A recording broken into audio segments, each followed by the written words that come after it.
Hello everyone, in this video we are going to study class 10 science chapter 2 acid, bases and salt.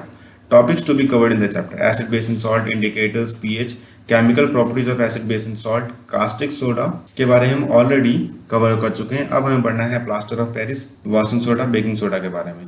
तो अगर आपने इन topics को हमारे साथ स्टडी नहीं किया है तो इस वीडियो के डिस्क्रिप्शन में आपको एक लिंक मिल जाएगा जहां जाके आप इन टॉपिक्स को पढ़ सकते हैं। ध्यान रखिएगा, सुनने से देखने से काम नहीं चलेगा, आपको लिखना पड़ेगा, समझना पड़ेगा और पुराने टॉपिक्स को भी देखना पड़ेगा। तो चलिए शुरू करते हैं।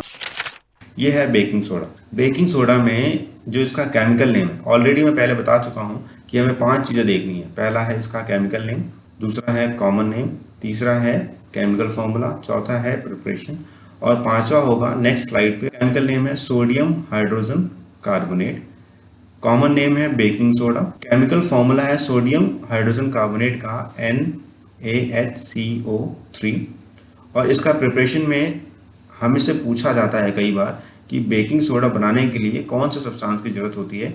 तो हम लिखेंगे एक सोडियम क्लोराइड, सोडियम क्लोराइड का मतलब कॉमन सॉल्ट, और दूसरा है अमोनिया। इन दो इंपॉर्टेंट सब्सटेंस का इस्तेमाल होता है इसको बनाने के लिए, बेकिंग सोडा को। आप देख रहे होंगे कि बेकिंग सोडा का यहाँ पे मैंने एक पिक्चर दे रखी है।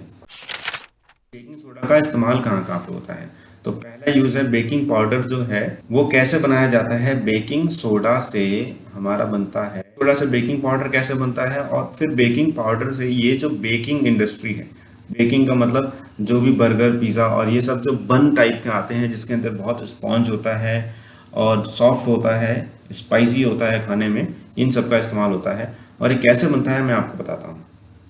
Baking powder is produced by adding tartaric acid in it. Baking soda में अगर हम टार्टरिक एसिड मिलाएंगे तो बेकिंग पाउडर बन जाएगा।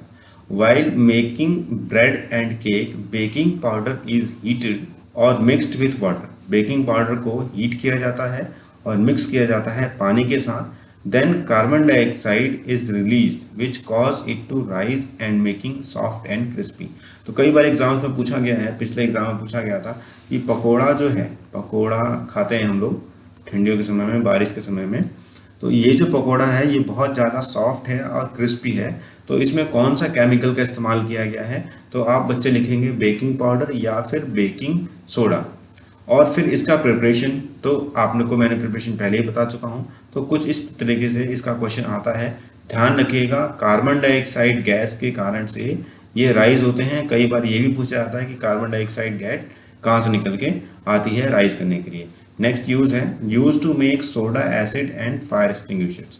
जब हम सोडा एसिड्स की बात करते हैं, कोका कोला की या फिर बहुत सारे बेवरेजेस की जिसमें सोडा होता है, उसका इस्तेमाल करते हैं एंटासिड की फॉर्म में, वो इसी से बनाया जाता है बेकिंग सोडा से। और फायर एक्सटिंग्विशर, ये फायरमैन है। ये फायरमैन क्या करते हैं कि जहाँ पे आग लगी होती है वहाँ पे उसको आग बुझाने के लिए बुलाया जाता है, और वहाँ पे आग बुझाने के लिए जिस यंत्र का इस्तेमाल करते हैं, जिस इंस्ट्रूमेंट का इस्तेमाल करते हैं, उसे कहते हैं fire extinguishers. Washing soda, chemical name है सोडियम कार्बोनेट डेकाहाइड्रेट। डेका का मतलब 10 वाटर है। कॉमन नेम है washing soda. Chemical formula sodium carbonate decahydrate मतलब Na2CO3.10H2 मल्टीपल में, मतलब एक Na2CO3 के साथ, एक मॉलिक्यूल Na2CO3 के साथ 10 मॉलिक्यूल है वाटर के। प्रिपरेशन है recrystallisation of sodium carbonate. Sodium carbonate के अंदर जब हम पानी को ऐड करते हैं तो इसे हम कहते हैं क्रिस्टलाइजेशन। तो अगर सोडियम कार्बोनेट के आसपास 10 वाटर मॉलिक्यूल्स को भेज दे रहे हैं तो इसे हम कहते हैं क्रिस्टलाइजेशन, और बनता है वॉशिंग सोडा। आप यहाँ देख रहे होंगे super washing soda for wash. Super washing soda arm and hammer company का ये जो वॉशिंग सोडा है ये बहुत सुपर है। ऐसा डिटर्जेंट यूज होता है हाउस होल्ड कंपनीज में या फिर डॉक्टर्स में, हॉस्पिटल्स में क्लीन करने के लिए। नेक्स्ट यूज देखते हैं वॉशिंग सोडा का कि cleaning agents for domestic purposes. यहाँ पे डोमेस्टिक पर्पजेस में इसका यूज किया गया है क्लीनिंग करने के लिए। ये बहुत हार्श होता है, हार्श का मतलब बहुत ज़्यादा डर्ट होती है, उसको भी आसानी से रिमूव कर सकता है। For removing permanent hardness of water, आप यहाँ पे एक टेबल बना रखी है जिसमें आप देख सकते हैं कि ये सॉफ्ट वाटर है। सॉफ्ट वाटर में less than 17.1 and less than 1 ppm count है इसका। और ये जब हार्ड वाटर हो जाता है, वेरी बैड वाटर या हार्ड वाटर, तो इसके अंदर आयंस की कॉन्सेंट्रेशन देखिए कितनी हो जाती है, 130 से 180 या 7 से 10 आयंस की कॉन्सेंट्रेशन आती है। तो जैसे जैसे आयंस की कॉन्सेंट्रेशन बढ़ती है, वाटर जो है वो सॉफ्ट से हार्ड की तरफ रिमूव पड़ता जाता है।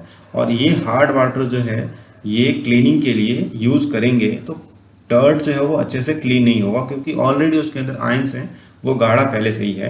तो इस हार्डनेस को रिमूव करने के लिए हम इस्तेमाल करते हैं वॉशिंग सोडा का। इसके बाद है in glass soap and paper industry. Glass soap and paper industry में भी हम इस्तेमाल करते हैं वॉशिंग सोडा का क्लीनिंग के लिए। जैसे हमने पेपर बनाया, इसके ऊपर बहुत सारा डर्ट है, उस पर धूल है, तो उस डर्ट, ये जो धूल है, इसको रिमूव करने के लिए भी हम वॉशिंग सोडा का इस्तेमाल करते हैं। प्लास्टर ऑफ पेरिस, ये बहुत इंपॉर्टेंट है, पेरिस में इन्वेंट हुआ था, इसलिए इसका नाम कर दिया गया है plaster of Paris. Chemical name है calcium sulphate hemi hydrate. Common name है plaster of Paris. Chemical formula calcium sulphate hemi मतलब half water CaSO4 dot half H2। Preparation बहुत इंपॉर्टेंट है। कैल्शियम सल्फेट के साथ अगर 2 मॉलिक्यूल वाटर हो तो इसे हम कहते हैं जिप्सम। तो जिप्सम को जब हम हीट करते हैं 373 केल्विन पे, याद रखिएगा ये जो हीट है ये है कंट्रोल्ड हीट।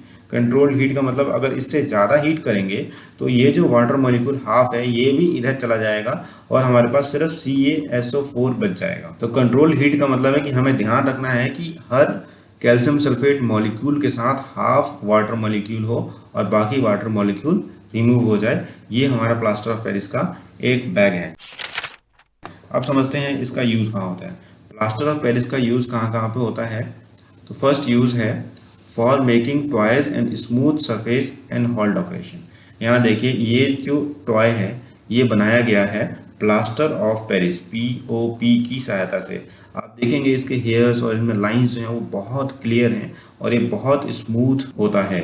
और सेम ऐसे ही एक हॉल डेकोरेशन में ये जो फैन लगा रखा है, इसके बीच में ये जो बना रखा है डिज़ाइन, और ये डिज़ाइन भी बहुत अच्छा लगता है, स्मूथ लगता है।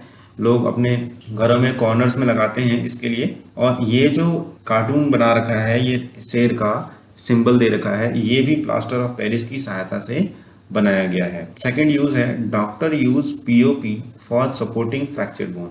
ये बच्चा है जिसके किसी कारणवश इसके एंकल में यहाँ पे प्रॉब्लम आ गई है, फ्रैक्चर हो गया है, तो इसको सपोर्ट करने के लिए, फ्रैक्चर हिले नहीं, अगर हिलता रहेगा तो फिर क्या होगा कि ये ठीक नहीं हो पाएगा, और जब हिलता रहेगा तो ठीक नहीं हो पाएगा और इसको काफ़ी दिन तक वेट करना पड़ेगा। तो इसके लिए हमने इसको फिक्स कर दिया है प्लास्टर ऑफ पेरिस की सहायता से, कि प्लास्टर ऑफ पेरिस जो होगा इस पर्टिकुलर पोर्शन को मूव नहीं करने देगा और ये ठीक हो जाएगा। सो watching, do like, share, comment and subscribe the channel for further learning. Thank you very much.